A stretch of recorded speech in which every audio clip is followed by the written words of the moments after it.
Hi, it's Congresswoman Jan Schakowsky, and I'm back with my plans and pans. Well, it was a very busy week, both in Washington and back in the 9th Congressional District. Let me start with something that got a lot of media attention, and that was the hearing with the CEO of TikTok. You know, TikTok has over 150 million users in the United States, and about 2/3 of those are children. So Mr. Chu, who is the CEO of the company, came and spent several hours at the Energy and Commerce Committee. And yes, it's true that there was pretty much unanimity among Democrats and Republicans on the question of TikTok's relationship to China. Actually, I asked a question because what Mr. Chu said was that TikTok wants to pretty much separate altogether from China and has what they call the Project Texas, where they want to disengage from China. Although the same day that the hearing was happening, China had said that they opposed any sale of TikTok and would do everything they could to prevent it. If in the United States we were to say there'd be a ban on TikTok, we would be leaving all the rest of the online platforms without any kind of responsibility. We know that platforms like Facebook and Instagram are collecting data. We know that 75% of consumers feel they can't control their own data online. We fear that our children are being exploited, and there's plenty of evidence to show. So what I wanted to emphasize, what we need is a comprehensive privacy bill in the United States of America, one that I helped get passed out of the committee last year in the last session of Congress, and is supported almost unanimously, Republicans and Democrats. That's what I want to emphasize, that we get that passed. And frankly, I think this hearing with TikTok helped promote and inspire getting that bill passed. I hosted a press conference to announce my reintroduction of a bill called Abortion is Healthcare Everywhere. And what it does, this legislation, would be repeal the Helms Amendment. Jesse Helms, who at the same time as Roe v. Wade passed, right after it passed in 1973, decided he wanted to make sure that no foreign assistance money was going to go to countries around the world that needed any help for any abortion, with a couple of exceptions for rape, incest, and the life of the mother. Jesse Helms, who was well known as a racist, it's not surprising that he didn't want to see countries where people of color were going to be able to get any help from the United States when it came to reproductive rights.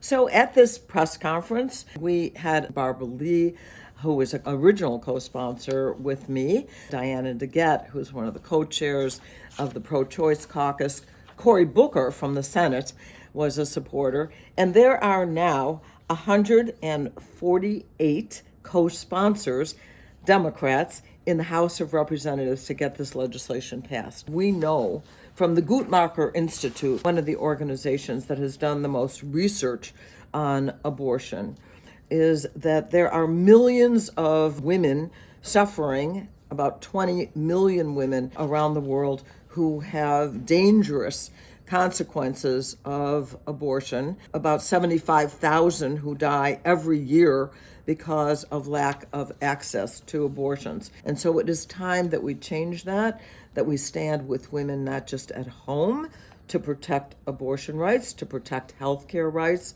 but that we do it for our sisters and families around the world.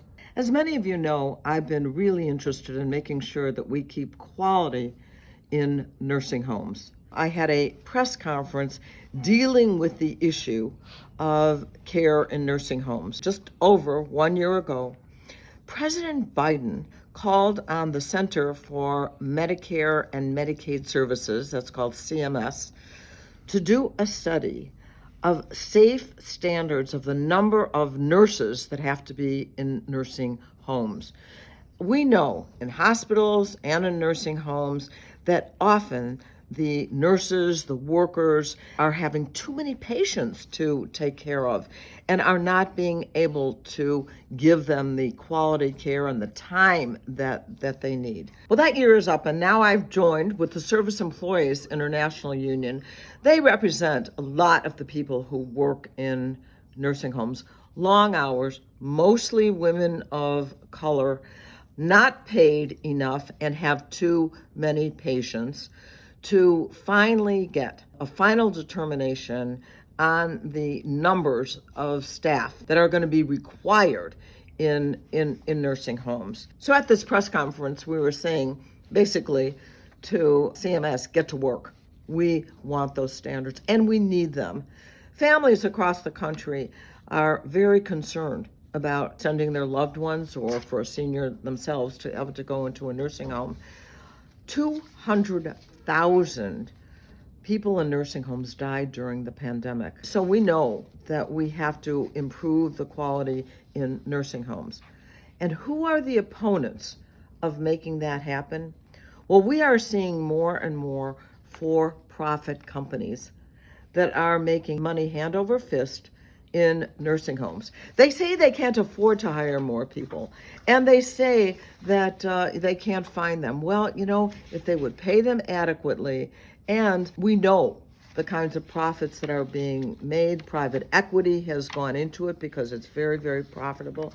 And we also know that the American Healthcare Association, which represents 2/3 of the for-profit nursing homes, spent in 2022 $3.9 million to lobby against safe staffing standards in our country. So a letter has gone out, and more than half of the Democrats have signed this letter to CMS. I've done it with Congressman Lloyd Doggett of Texas to say we want to see that safe staffing standards are going to be put in place. We want to know what the plan is. We want to know what the timeline is, and we absolutely want to get it done.